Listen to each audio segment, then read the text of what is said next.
پہلے تو میں آپ لوگوں کا بہت مشکور ہوں کہ آپ نے اس بابرکت رات، جو ایک عظیم رات ہے، شب معراج کی رات ہے،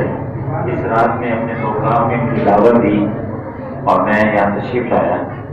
میرا یہاں آنے کا مقصد کوئی آپ سے بیان کرنا نہیں تھا، بلکہ کوئی اچھی سی نصیحت سننے کے لیے میں یہاں آیا تھا۔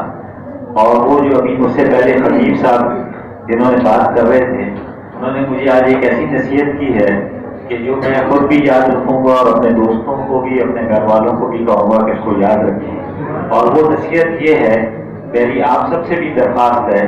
کہ وہ نصیحت کو ضرور یاد رکھیں۔ وہ نصیحت یہ ہے کہ صبح اٹھتے وقت، رات کو، شام کو، جب موقع ملے کلمہ طیبہ کا ورد کریں اور پھر اسے امانتاً اللہ کے پاس رکھوائیں، اور پھر کہیں کہ جب میرا وقت آئے قیامت، میرا وقت موت کا وقت جب میرے آئے،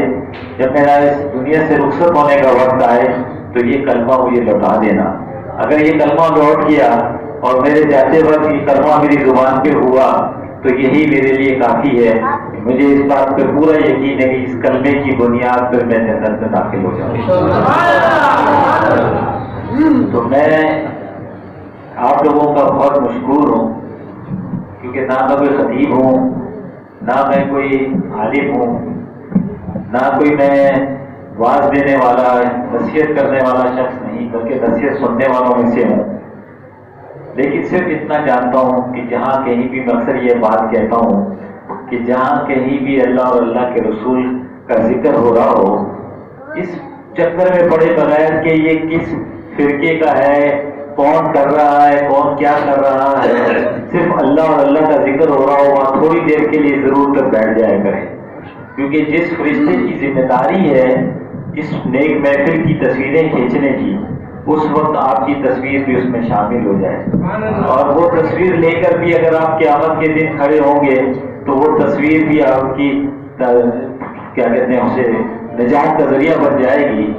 کیونکہ آپ کہو گے کہ بھائی مجھے اللہ میرے پاس اور کچھ تو ہے نہیں، تیرا ذکر ہو رہا تھا، تیرے نبی پاک کا ذکر ہو رہا تھا، اور کچھ لوگ بیٹھے ہوئے تھے تیرے ذکر کرنے کے لیے، میں بھی اس میں شامل تھا، یہ تصویر اس بات کی گواہ ہے۔ تو مجھے اس تصویر کی خاطر، نیک لوگوں کی خاطر میری بھی مغفرت فرما ہے۔ تو میں اسی لیے صرف آیا تھا کہ یہاں پہ آ کر ان معصوم بچوں کا میں نے جب روز ہوتے ہیں جذبہ دیکھا،